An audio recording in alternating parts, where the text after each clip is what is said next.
well-established mechanism for cooperation between epidemiological services. And this year, this COVID-19 pandemic stimulated our dialogue in order to cooperate on the COVID-19 vaccine production, development, and mutual support on the vital demands. At the same time, we are coordinating our approaches at the relevant international fora, such as WHO. Okay, dear colleagues, we had a first question from Sandeep Dixit. Please, if you can kindly ask your question.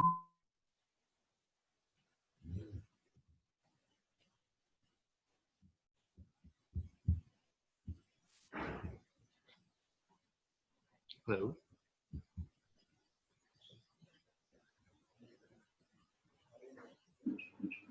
Hello, I would like to ask about SCO. That SCO was formed, SCO was formed to eliminate boundary disputes, and now we have two SCO members who are embroiled in a dispute. So, what are the SCO's exertions in this regard? Does the SCO charter have anything about mediation? Anything when two members quarrel among each other on the boundary? Thank you so much for your question. This is indeed quite an interesting story about the establishment of the SCO. You're quite right that the organization appeared as the as the outcome of the successful border resolution or finalization of any border issues between the Central Asian states and Russia, China. So, and then, of course, it's paved the way for the further multifaceted cooperation. Now we have quite a multi-dimensional partnership, which covers not only security issues, not only political issues, but quite a good component of economic cooperation, people-to-people ties, financial cooperation, but certainly the focus is made on the countering new challenges and threats.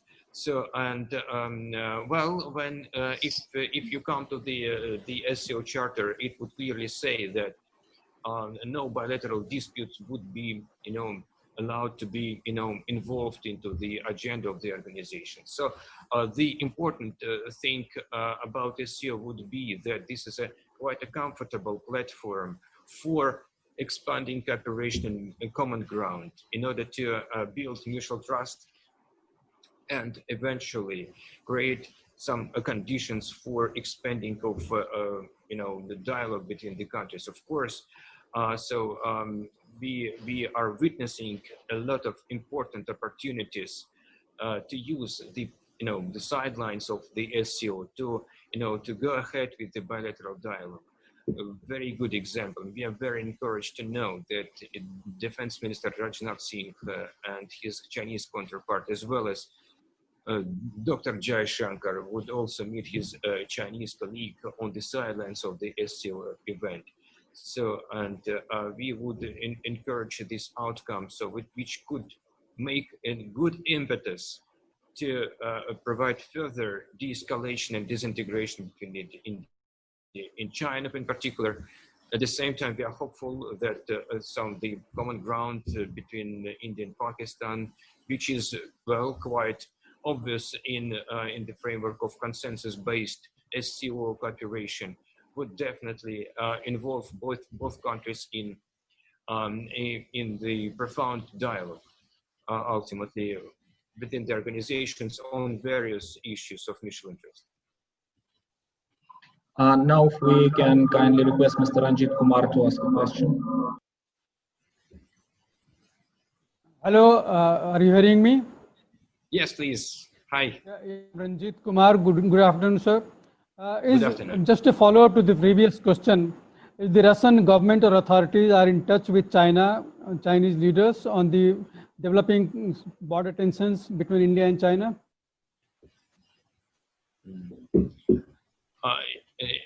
whether you are asking if we are, talking to the sides which are currently remain in the position of conflicts, right? So, in fact, we have a good dialogue with everyone. We have enjoyed special but independent relations between India and China. That's indeed, quite encouraging that we have no doubts that the Indian and the Chinese friends would find a mutually acceptable solution through dialogue. So, well, as we discussed already, such platforms like, SCO and ultimately BRICS and RAC and others can be very useful to find such a common ground to expand prospects of cooperation and eventually provide some opportunities for an expanded dialogue. So, and we hope that well, we mentioned about Rajnath Singh, dialogue with the Chinese counterpart, and then the prospects of the meeting between Dr. Jaishankar and the Minister Wang Yi, of course, and we would very happy to see the positive results after these discussions. Dear Ashwin Ahmed, yes. Please, may I request you to ask your question? Hello, can you hear me? Yes, please, welcome. Yes, my question is on the upcoming Quad meeting. So has Russia issued any fresh statements, or has it informally conveyed its concerns to India regarding the Quad meeting? You have done so in the past, in January, etc. Well, probably you are referring to the, Minister Lavrov's remarks made at the Raisina dialogue. That's right. And which was perceived as some sort of recommendations. So, I don't think India requires any recommendation. India is a global power with independent, multifaceted foreign policy, and we do respect the Indian choice. We know India is the responsible and a friendly country. So, and we have no doubts that whatever relations India is developing with other partners is, is happening, at the expense of the Russian or other countries' interests. So we don't think that we would issue any sort of recommendation on that. India knows better what to do in the current circumstances. So, but specifically speaking about the Indo-Pacific related issues, probably that would be another focus of your question, because Quad is, yes, eventually dealing with these concepts. So let us be very clear on that there is a number of national concepts, or even strategies named after the Indo-Pacific idea.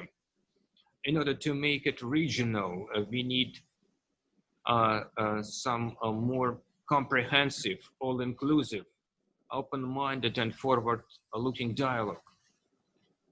We are ready for that, but it should be based on the principles of undivided security, international law, rather than some mysterious rules-based world order, which which is very difficult to identify exactly what does it mean. So we just know that well, when it comes to when some Western partners use this notion, rules-based world order, against Russia, so well, we feel that this initiative, let's put it that way, is aimed to justify unilateral sanctions, attempts to interfere in domestic affairs, and regime changes. Increasingly politicized approach to the international institutions, for example, OPCW, Human Rights Council, and others. And we, in fact, do not accept any attempts to create further alienation lines in the region by promoting philosophy of restricted security blocks and imposing forced changes in supply chains for geopolitical reasons. It leads even to even more mistrust and eventually brings Indo-Pacific idea away from the regional consensus. Our cooperation with India and other friendly nations is essential to prevent negative scenarios. Yes, Debasmita, hello, could you please ask your question? Hi, hope you can hear me. Yes, yes, please. Hi. Very well. Hi, thank you. Hi.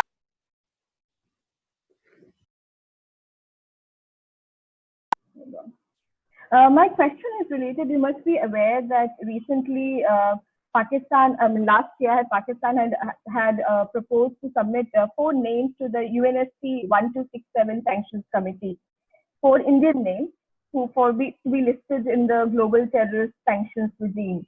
And all of them have been now blocked by and basically rejected by the UNSC Sanctions Committee.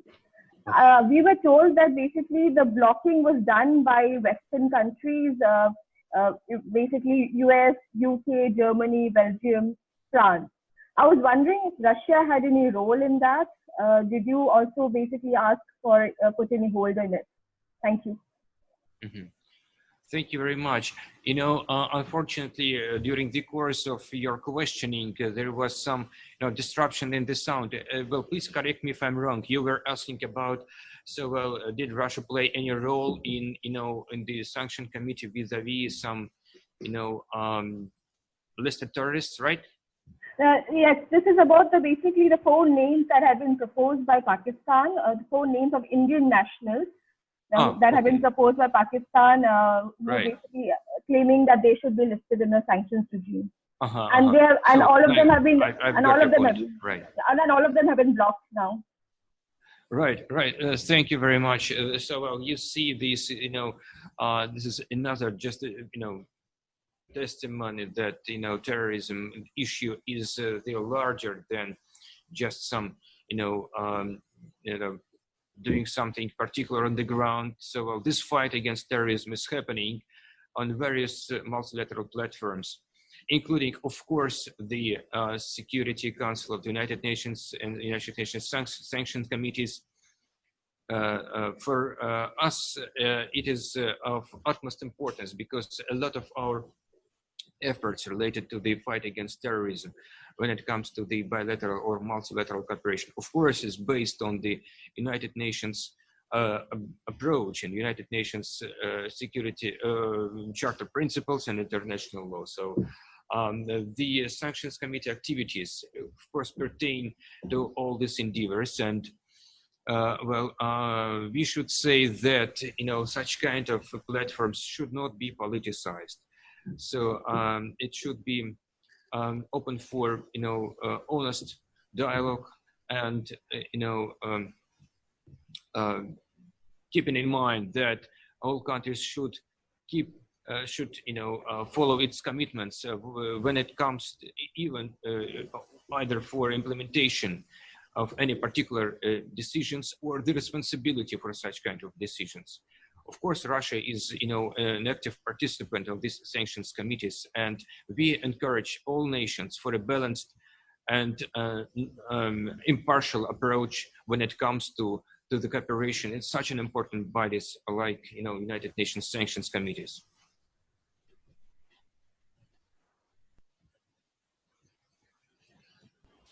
Okay, now can we please request Ms. Debasmita, sorry for that disconnection, if you could ask a question. No problem. Good afternoon, Debasmita Maulik from Uttar Banga Sangbad.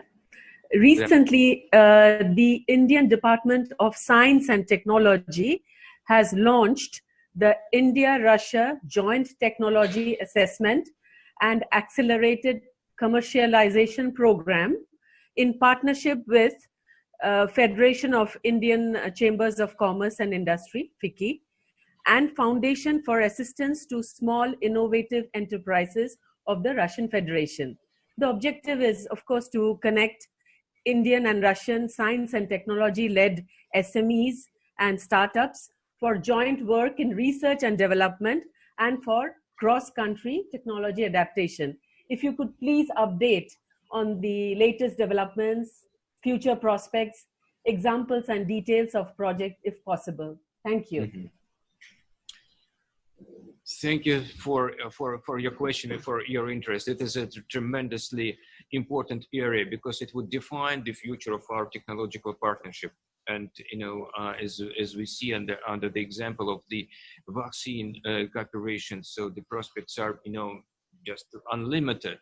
So unfortunately, I'm not having with me at the table the particular examples of our projects which we are currently undertaking. But let me assure you that these initiatives are coming under the bilateral long-term program for scientific and technological cooperation, which is one of the essential parts of our strategic partnership.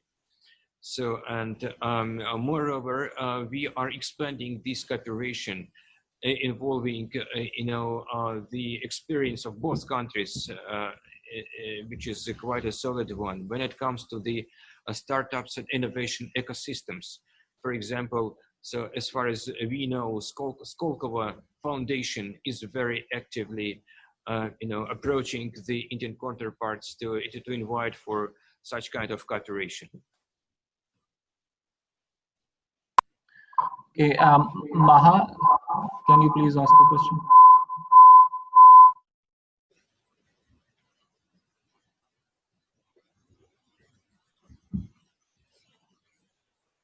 Seems like Maha is not with us. Siddhant, Sibo, please, if you can. Yeah, can you see me? Can you hear me, sir? Yes, please. Hi. Okay. Hi, good to see you. My question to you is, we have seen the India-China tensions rising to a very all-time high. Just yesterday, the developments came. Just a short while ago, the Indian Army statement came. So what is Russia's stand? We know officially Russia has said that we will not interfere in bilateral relationship of two countries. But by and large, as a country which has close relationship with Beijing and New Delhi, you can play some role in a sense.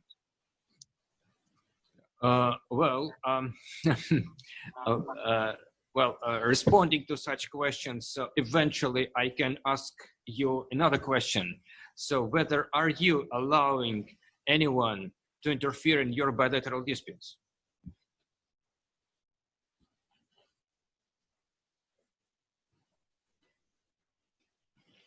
Hello, can you hear me, sir? Hello. Yes, please. Yes, please. Yes, our policy is like that, but being a country which is close to both Beijing and New Delhi, do you see a Russian role, especially when it comes to Beijing? I mean, has there been a chance where perhaps the Russians have told Beijing that it's time that they stop being aggressive with a friendly country for Russia? Dear Siddhant, I have to a bit repeat what we discussed before, but maybe from another angle.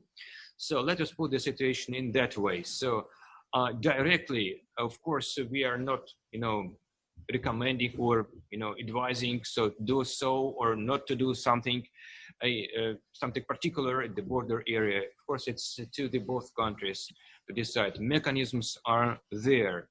What we are doing, if you may wish to put it that way, so it is not an interference, it is not a involvement, but it is creating some sort of a positive atmosphere.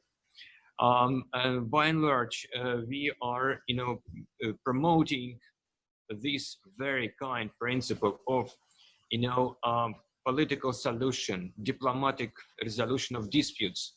So, and we are adhering to that when it comes to our dialogue with the Chinese friends. The same we are doing with the Indian friends. Of course, you will always find the statements of officials and experts, supporting the idea of peaceful coexistence, cooperation, partnership, because eventually we are very hopeful that sooner rather than later, India and China would find mutually acceptable solution for the border crisis. Russia had a very good experience in solution of border issues, including with Chinese friends as well. It took us many years, about 40 years, but meter by meter, we, were able to find it. And of course, we have no doubt that the Indian and Chinese friends are also able to do the same. So, and well, we are supporting this principle of peaceful resolution and the dialogue on various platforms. So when it comes to universal organizations, United Nations, or regional organizations, SCO, for example, and others, of course, we are quite consistent in our approach. So, well, you may wish to call it as some sort of encouraging, so, well, but maybe not a direct interference.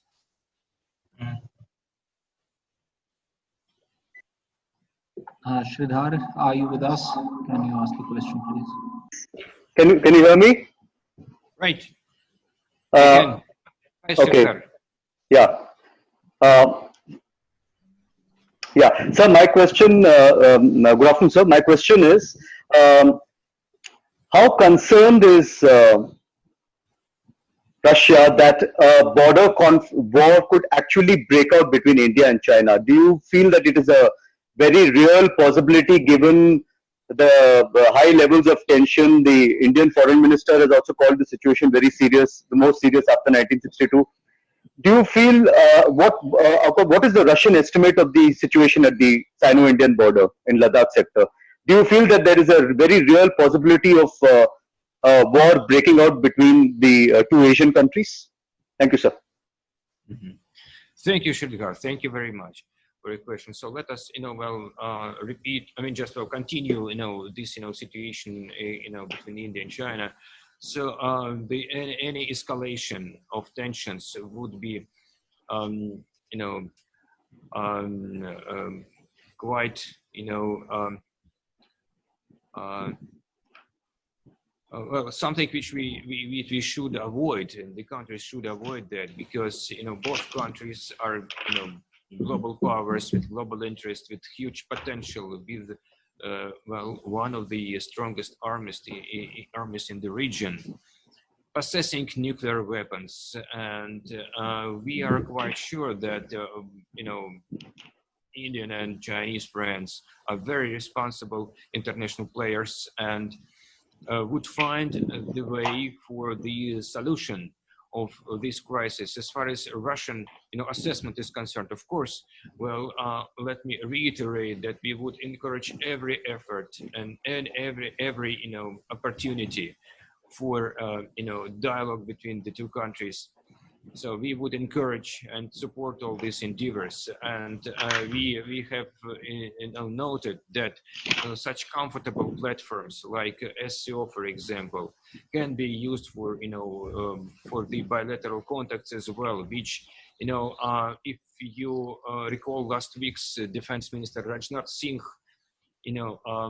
dialogue with his Chinese counterparts. So the dialogue was very positive, and the outcomes were quite encouraging in terms of the announced commitment by both sides for de-escalation and disengagement. Hope that it would give a necessary and positive inputs for the further implementation of the agreements reached between the two countries before.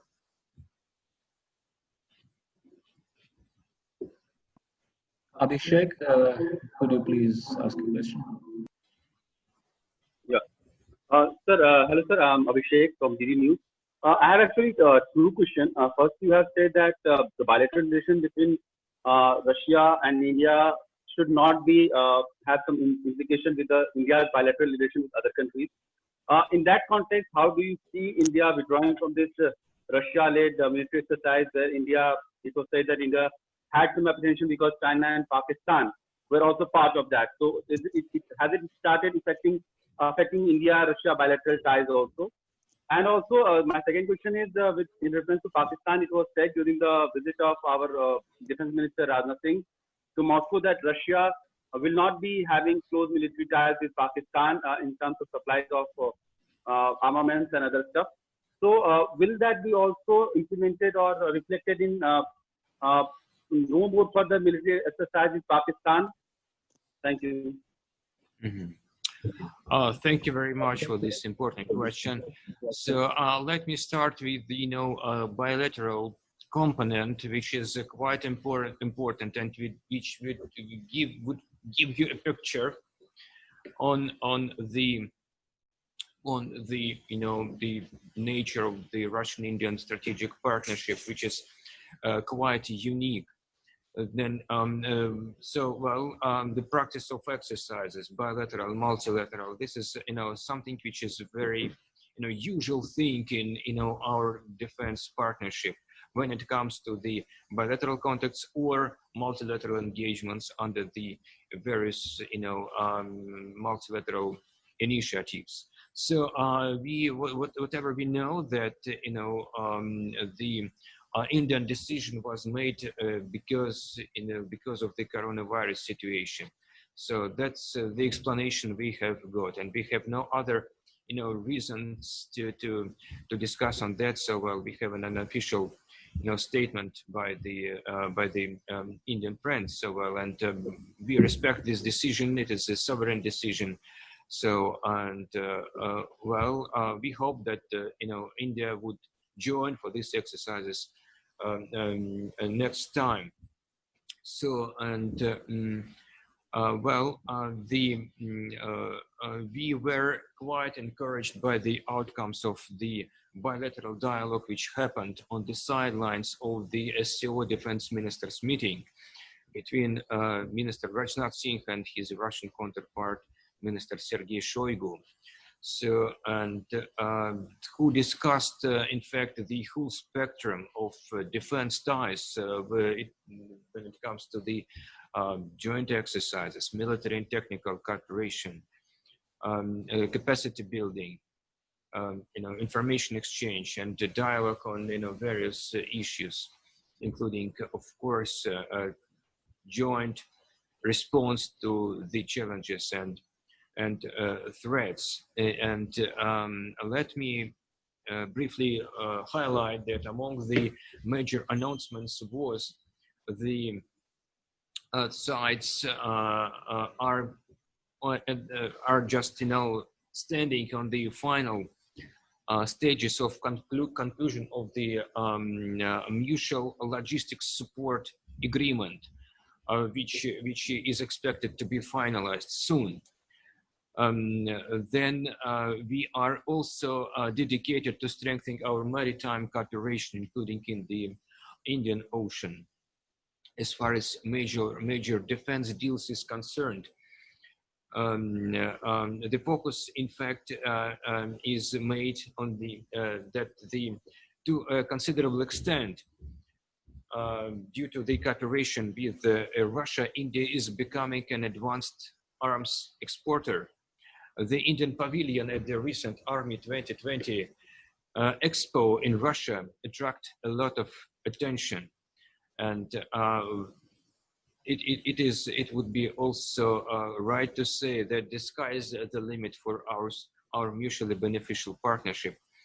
And let's take Kalashnikov's AK-2003 assault rifles contract, which is coming soon. And there is a broad agreement about pricing and all other details. This is unprecedented development because we are speaking not about just licensed production in India. It's about the full-fledged transfer of technologies to set up independent production in India with the aim to achieve 100% of localization.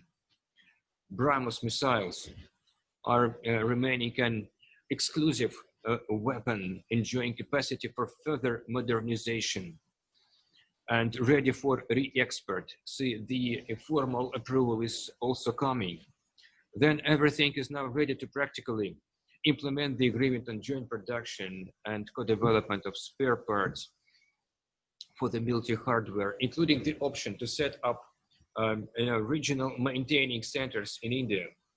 As a result, it would also mean more employment and more education opportunities for India. So we are fully complying with the Make in India and Atmanirbhar Bharat initiatives. So at the same time, our arrangements with regard to the current contracts, such as S-400, such as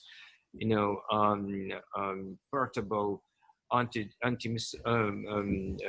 air defense complex IGLA and jets 21 MiG-29s and 12 Sukhois are also being implemented according to the schedule. So we are achieving quite an advanced level of cooperation, which helps India to become an exporter of the weapons, and that is also the proof that our development strategies are complement each other very well. The same pertains to the level of mutual trust. You see that actually whatever country you are developing, such kind of partnership is very special for you, and certainly this no defense supplies to Pakistan decision is concerned, we are following the request and sensitivities of the Indian side. Mr. Nair, can we request you to ask your question, please? I'm sorry to butt in. Could you please repeat that last bit again, sir? The one about Pakistan, I couldn't hear that too well. The last sentence or whatever, or the whole idea. So, and the Pakistan bit. So, when it comes to the, no defense, no arms supplies to Pakistan decision is concerned, it is based on the request and sensitivities of the Indian side. Yeah, this is NP here from News. Hello, Babushkin. I have a question. Could you please kindly come again? Don't hear it properly. Yeah. This is NB Nair from Sputnik News. Can you hear me? Yes, please. Hello. Thank you so much. Yeah. Thank you for joining. See, 4 Indian astronauts shortlisted for the first manned mission were undergoing training in Russia. Is the training progressing on schedule or stalled due to the COVID-19 situation? Thank you. This is another a landmark area of our cooperation. Now, where we are dealing with the sophisticated technologies with our achieved experience of cooperation and mutual trust.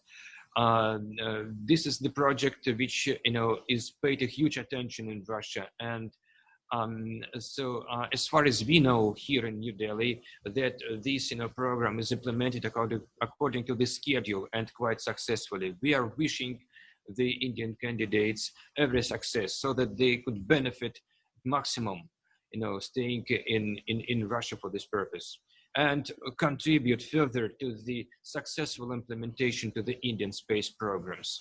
So Russia is, here ready for any kind of partnership with India when it comes to the space cooperation, either in the training, either of the, some industrial cooperation. So this is the traditional area, and of course we are very interested to go ahead. So that's part of our agenda. Babushkin, just a clarification. What I asked specifically was whether the training is progressing on schedule or any delay due to the COVID-19 situation. So I think I answered. As far as we know here in New Delhi, we have no information about any disruption. So hopefully it is according to the schedule. Okay, thank you. Thank you very much. Now, Maha, can we request you to ask a question? Hi, many thanks for giving me this opportunity, sir. I wanted to ask you that you've already said that you're worried about the situation between India and China, and both sides, the External Affairs Minister will be meeting his Chinese counterpart in Moscow at the SCO platform. At this juncture, and I understand that you've already said that Russia would not want to intervene in the situation, but do you believe that this is a a time, this is a point where today we've seen shots being fired at the LAC for other countries to step in and urge both sides to peacefully resolve the situation at the earliest? Would Russia want to intervene? Thank you so much, Maha. Thank you for joining. Well, let us again, so let's, if you continue this, topic about the situation at LAC and the developments around that. So it is a quite known principle of the Russian foreign policy and foreign policy of other like-minded countries like India, for example. We are not, interfering unless both sides are requesting us to do so. India and China should decide themselves whether they would accept such kind of, interference or moderation. We can also call it that way. So, but currently, of course, we are not, participating in the, resolution of the disputes between the two countries. We are focusing on creation of a positive atmosphere for doing that. So, and such kind of the organizations, SCO, BRICS, RIC, under the Russian chairmanship are getting a new momentum, and actually we are supporting such kind of endeavors in order to expand practical cooperation, to make the sides interested more in cooperation rather than, thinking about the, disagreements, or focusing on disagreements, but, rather than finding solution for to resolve these disagreements. So, and that's where we are. Manish, could you please ask your question?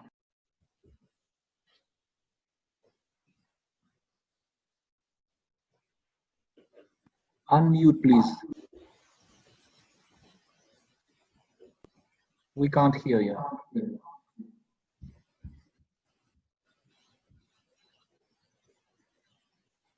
Just, I think we have some technical issue here. Who else would like to ask a question?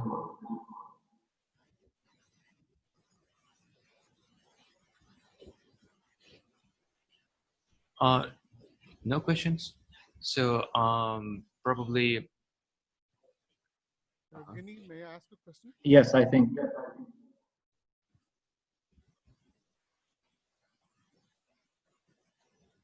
Hello, can you hear me? Yes, please. Okay, hello, please. Yeah. I just had this question that given the scenario at the LSE, India has urgent requirement for several items, including the S-400. It appears that Russia is probably delaying the supply of these items given the hot climate in South Asia. Is that correct, or rather, has Russia taken a position to expedite the delivery of these different defense items? Well, thank you.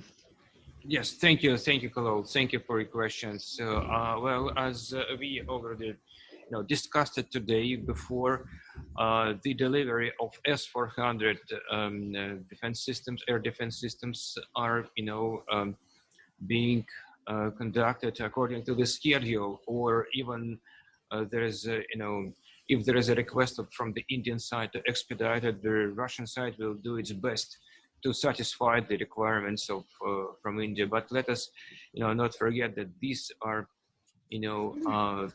entirely defensive weapon. Of course, it would serve India for many purposes, and it ensure the security from any possible threats. Sir, I had a question. One second. If we can try Mr. Bipindra first, and then Suman next.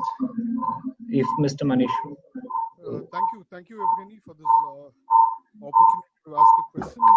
Are you able to hear me? If you could just confirm that.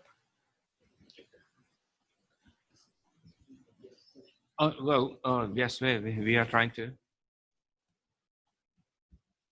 Evgeny, are you able to hear me? Yes, yes, I can. Thank you. Thank you so Yeah, much. We can okay. Yeah, the question is this. President Putin is due for a summit meeting with Prime Minister Modi sometime in November. And India will be hosting this meeting this time. Is the visit to India on, or is it going to be a virtual summit? And if the summit is happening either way, what are the issues that the Russian side would like to take up in this bilateral meeting? And if there are any agreements that you have, likely to conclude before the visit and probably sign during the visit, such as the logistics support agreement that you mentioned, and also the rifles production agreement that you mentioned about just recently, or any other issues that you there. If you could just take us through that, please.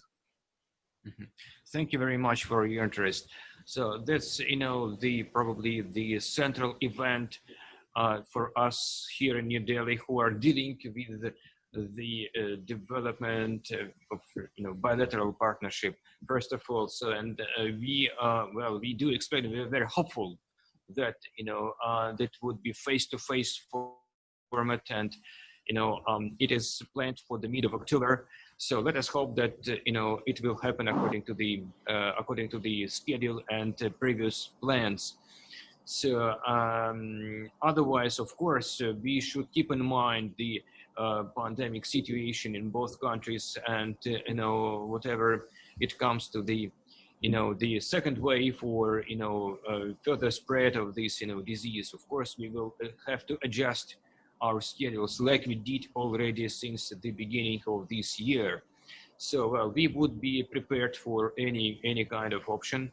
So and understand at the same time. So of course we are preparing quite wide and large agenda for this meeting, along with these agreements and legal framework base. When it comes to the military and technical cooperation is concerned, these agreements, including logistics support agreement, including contracts with regard to Kalashnikovs, with regard to other items, of course they will be prepared to the summit, and some of the deals will be announced during the summit. When it comes to the other areas of cooperation, we are based on the agenda set up by the previous breakthrough Vladivostok summit last year. Prime Minister Modi suggested that we should make this year like a year of implementation of Vladivostok agreements, and we are doing so, and in a quite a good dynamic. So we are working very hard for this purpose, and there are concrete steps to explore the relevant opportunities for the Russian Far East and the Arctic zone. That includes advanced cooperation in coal and diamond industries, long-term arrangements for the oil and gas sector, covering joint development and large hydrocarbon fields and wide-scale supplies to India. Among the infrastructure initiatives, the work is going on the restoration of Vladivostok-Chennai Maritime Sea Road and increase efficiency and capacity of the north-south transport corridor.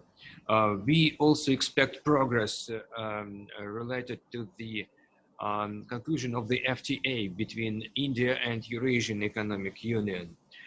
We are talking about the arrangements for the extended use of national currencies in our mutual trade. We are quite hopeful that all these initiatives would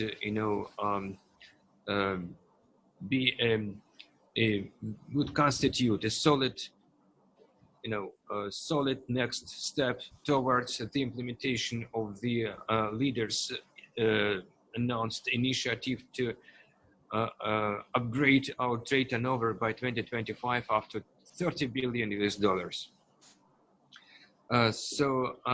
Once again, of course, we are now focusing on the fact that to the high degree our cooperation are, achieving a good level of mutual complementarity, especially when it comes to the both nations' development strategies. That is very much true when it comes especially to the big projects in our cooperations, which would certainly require the good level of localization, technological exchange, employment of local specialists in huge numbers, and training. And it is, of course, well, we cannot but mention our flagship projects of Kudankulam nuclear power plant and construction of 6 blocks under the Russian design as well. We are very satisfied with the way we are, cooperating and maintaining dialogue on any related, questions, and prospects with the Indian side. Manish, can you try asking a question? Mr. Babushkin, my questions are related to BRICS summit Russia is going to be hosting. In the wake of China-India tensions, how do you see the future of BRICS? To what extent it will impact the effectiveness of BRICS? Number one. Number two, has Russia seriously considered US invitation to join G7, or what is Russia's view of G7 group? Yeah. Thank you so much, Manish. We're very glad to see you also. Thank you for your question, which are quite, vital. You have touched upon. So BRICS agenda is quite broad, and we should, know that it reflects the common desire of member states to promote just and equal multipolar world with the central role of the United Nations. That also includes endeavors to strengthen our cooperation and coordination in the framework of the leading multilateral institutions such as G20, and others, and to support democratization of global governance. In terms of practical cooperation, of course, that is reflecting the common consensus on what we would like to have in the framework of BRICS. So let us not forget that BRICS is a type of a flexible integration, which means that we are cooperating on those issues on which we have achieved a consensus. Among these issues, of course, are the flagship projects such as a new development bank. This is a great initiative. Currently, around 60 infrastructure projects are approved under the approximate value of 20 billion US dollars, and moreover $4 billion US dollars are decided to provide for the purposes to fight COVID-19 in the member states. Along with these focus areas, they are a new economic partnership strategy for the next 5 years, development of energy research cooperation platform, expanding use of national currencies, and developing alternative payment systems, deepening dialogue between epidemiological services and institutions. We are discussing vaccines, data exchange, and launching the South African idea to establish the vaccine research center in South Africa. And then, of course, the dialogue is progressing when it comes to the tracks related to the Partnership for New Industrial Revolution, fight against terrorism, illegal drug trafficking, corruption, monopoly policies, etc. So all that means that the BRICS cooperation, keeps, its demand is growing, and we jointly achieve under the current, whatever we jointly achieve under the current Russian chairmanship in BRICS would definitely, prepare the ground for the next year chairmanship in the grouping. Importantly, the terrorism cooperation, counterterrorism cooperation is one of the topical issues in BRICS.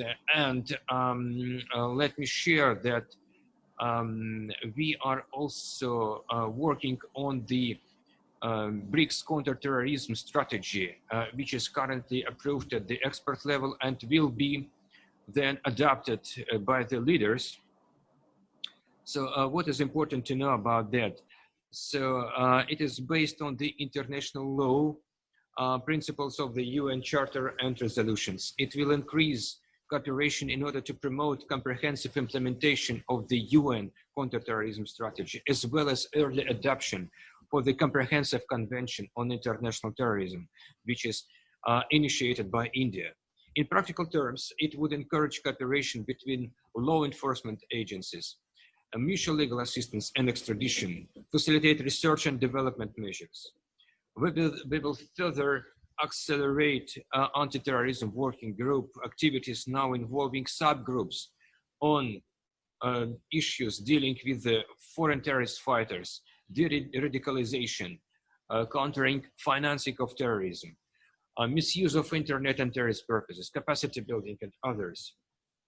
So that's where we are. Of course, it is very encouraging to know when the experts on such a sensitive issues like counterterrorism are sitting at the same table and demonstrate, keenness and readiness to willingness to go ahead to expand this cooperation. Suman Sharma, can you please ask your question? Good afternoon, sir. Sir, afternoon. these 21 MiG-29s and 12 Sukhois, they were announced under a fast-track procurement, keeping the standoff at the border in mind. So is there any other equipment, any other defense items which, in the recent past, especially after the defense minister's visit, has India shown any interest in any other item under fast-track? Well, thank you very much. You are quite right. There is, tremendous mutual interest toward the further expansion of, this, partnership. That when we speak about defense cooperation, this is a very special area. So, but we should admit that before the initiative, before implementation and of some sort of initiative. And there is quite a long period of coordination, cooperation, negotiations. It takes time. There is a big interest from both sides to expand partnership. And the Army 2020 Expo in Russia last month was a clear demonstration of this interest. So currently, what we know. So this is the major projects which are currently under implementation, which are, being raised, at the request of the Indian side, and we are, quite ready to work with the Indian partners in order to satisfy their demands.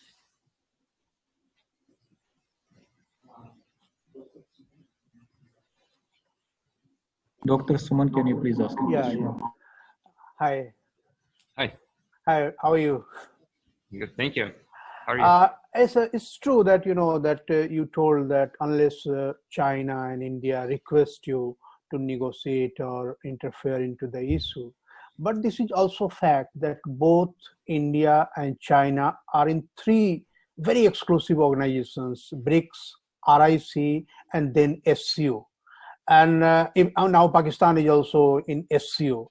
So given the fact that the broader security scenario in this region are affected because of these three countries, so don't you think that there must be some agenda either in SCO or in BRICS or in RIC where you can talk, frankly about what's this going on? Because one country, that is India, is being affected by both the sides. From one side, from the terrorism, from the other side, by just nibbling away inside the border every day. So a country, the largest democracy in the world and the largest population in the world, if they are fighting like this, then where is the concept of multipolarism? Russia being one of the lead countries in this whole region and taking some sort of responsibility about multipolarism and security issues. Don't you think that you need to frankly talk to these two fellows that what is this happening? And if this happens, there can be no multipolarism in this world. Mm-hmm. Thank you so much, Dr. Suman. Thank you. So you have always very forward-looking questions, and I'm quite sure that not only we here today at this current conference, but at the same time, so many other people are also asking maybe same questions. Since we have a problem, we should resolve that or put some efforts to proceed to the resolution. So at the same time, every issue could be discussed at the institutions you have mentioned. The point is that all these institutions and of course the majority of others are functioning according to the principle of consensus.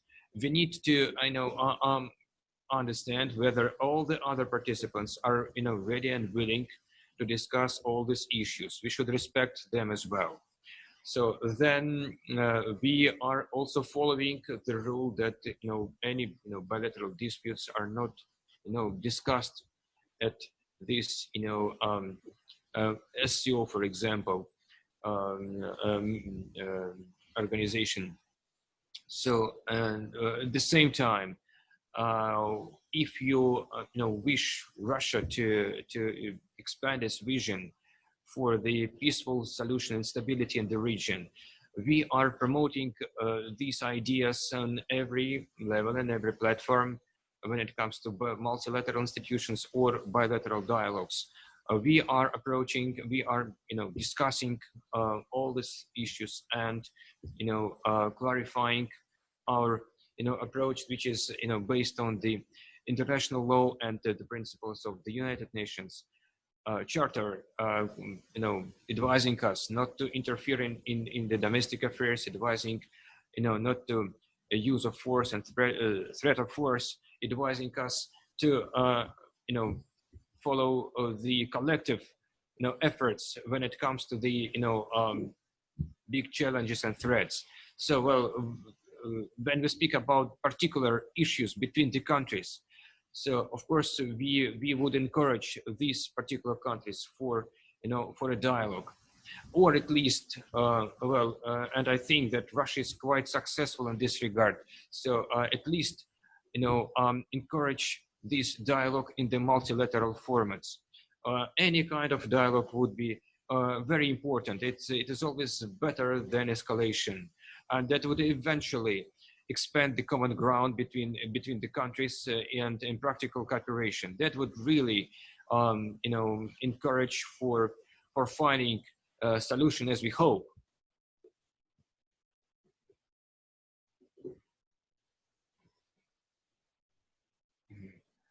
So my dear friends, I think we are coming to the conclusion of this press conference. Thank you very much for your participation. I think we have exhausted. So can I still make some remarks on some other important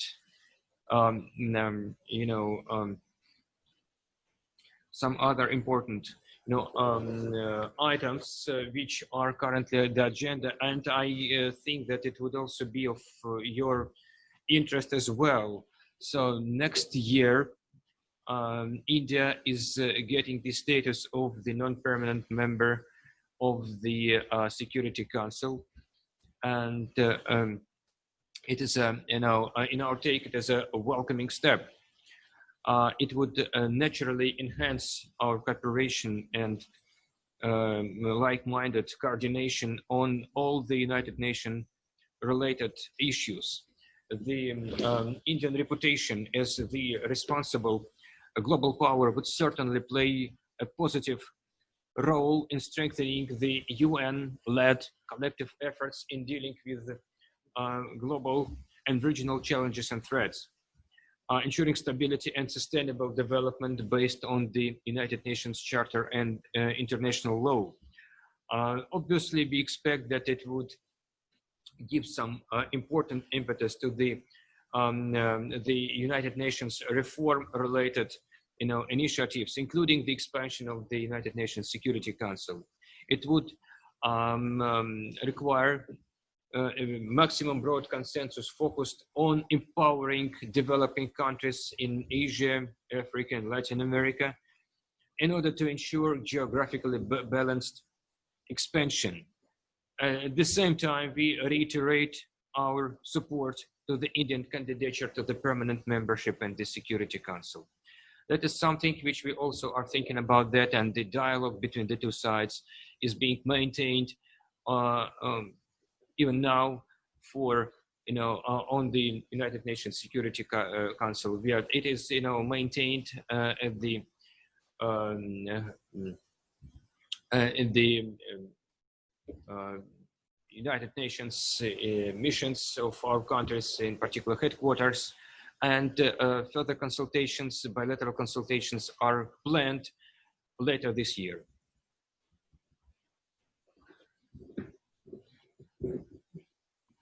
So on this positive note, let us thank all the friends who are here, and looking forward to future interactions.